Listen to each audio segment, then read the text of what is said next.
नमस्कार शेतकरी मंडळींनो, आज आहे तारीख 4 जून 2026. ओके. आणि आत्तापर्यंत पुण्यश्लोक अहिल्यादेवी होळकर शेतकरी कर्जमुक्ती योजनाबद्दलच्या ज्या काही मोठ्या अपडेट आलेल्या आहेत त्या आपण एक एक करून या व्हिडिओमध्ये जाणून घेणार आहोत. त्यामुळे व्हिडिओ तुम्ही शेवटपर्यंत नक्की पहा, कारण या व्हिडिओमध्ये आपण जाणून घेणार आहोत की कोणत्या शेतकऱ्यांना कर्जमाफी मिळणार आहे, किती रकमेपर्यंत कर्जमाफ होणार आहे, नियमित कर्जफेड करणाऱ्या शेतकऱ्यांना काय लाभ मिळणार आहे आणि पुढील प्रक्रिया काय असणार आहे.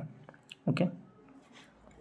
आता जी पहिली अपडेट आहे याविषयी जर सांगायचं झालं तर आता महाराष्ट्र मंत्रिमंडळाने पुण्यश्लोक अहिल्यादेवी होळकर शेतकरी कर्जमुक्ती योजनेला आता मंजुरी दिलेली आहे आणि या निर्णयामुळे राज्यातील अंदाजे 55 ते 56 लाख शेतकऱ्यांना फायदा होण्याची शक्यता व्यक्त करण्यात येत आहे.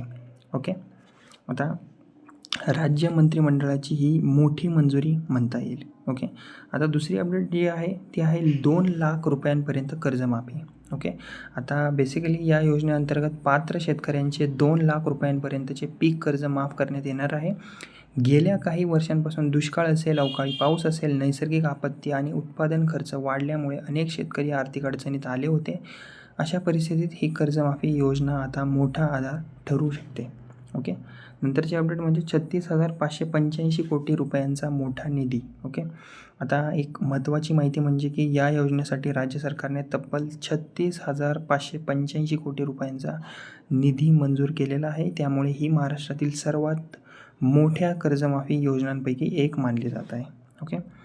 नंतरची अपडेट म्हणजे की आता शेतकरी बंधूंनो, सरकारने केवळ थकीत कर्ज असलेल्या शेतकऱ्यांचाच विचार केलेला नाही आहे. यामध्ये ज्या शेतकऱ्यांनी नियमितपणे कर्जफेड केलेली आहे अशा प्रामाणिक शेतकऱ्यांसाठी देखील विशेष तरतूद करण्यात आलेली आहे. अशा शेतकऱ्यांना 50,000 रुपयांपर्यंत प्रोत्साहनपर लाभ देण्याचा निर्णयसुद्धा घेण्यात आलेला आहे. ओके. नंतरची अपडेट म्हणजे OTSबद्दल, वन टाईम सेटलमेंट योजना. ओके. आता ज्या शेतकऱ्यांकडे जुनी थकीत कर्जे आहेत त्यांच्यासाठी वन टाईम सेटलमेंट म्हणजेच काय OTS योजना लागू करण्यात येणार आहे. त्यामुळे काही रक्कम आता यामुळे काय होणार, काही रक्कम भरून उर्वरित कर्जमाफीचा लाभ आता शेतकऱ्यांना मिळू शकतो. त्यामुळे अनेक शेतकऱ्यांना नव्याने आर्थिक उभारी मिळण्याची सुद्धा शक्यता आहे. ओके. नंतरची अपडेट म्हणजे आता काही अटी आहेत, त्यामुळे काय झाले, काही शेतकऱ्यांमध्ये नाराजी आहे. ओके. या योजनेबाबत काही शेतकरी संघटनांनी नाराजी देखील व्यक्त केली आहे, कारण की काही पात्रता अटी आणि निकषांमुळे सर्व शेतकऱ्यांना याचा लाभ मिळणार नाही अशी भीतीसुद्धा शेतकऱ्यांद्वारे व्यक्त केली जात आहे. त्यामुळे अनेक संघटना सरसकट कर्जमाफीची सुद्धा मागणी करत आहे. तुम्हाला याविषयी काय वाटतं? ओके. ते तुम्ही मला कमेंट बॉक्समध्ये सांगू शकता, जर शेतकरी मंडळींपर्यंत हा माझा व्हिडिओ पोहोचला असेल तर. ओके.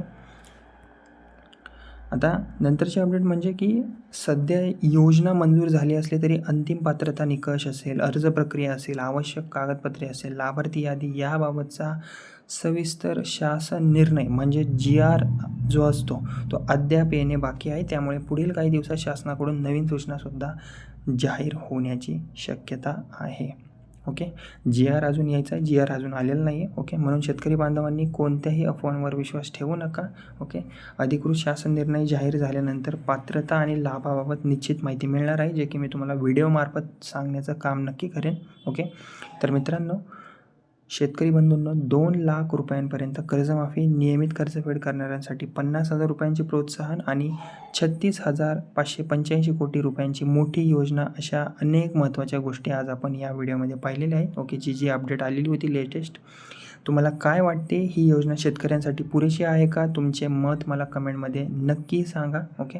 व्हिडिओ जर तुम्हाला आवडला असेल तर व्हिडिओला लाईक करा, शेअर करा आणि माझं बडी नावाचं चॅनल आहे त्याला सबस्क्राईब करायला विसरू नका. धन्यवाद. जय महाराष्ट्र.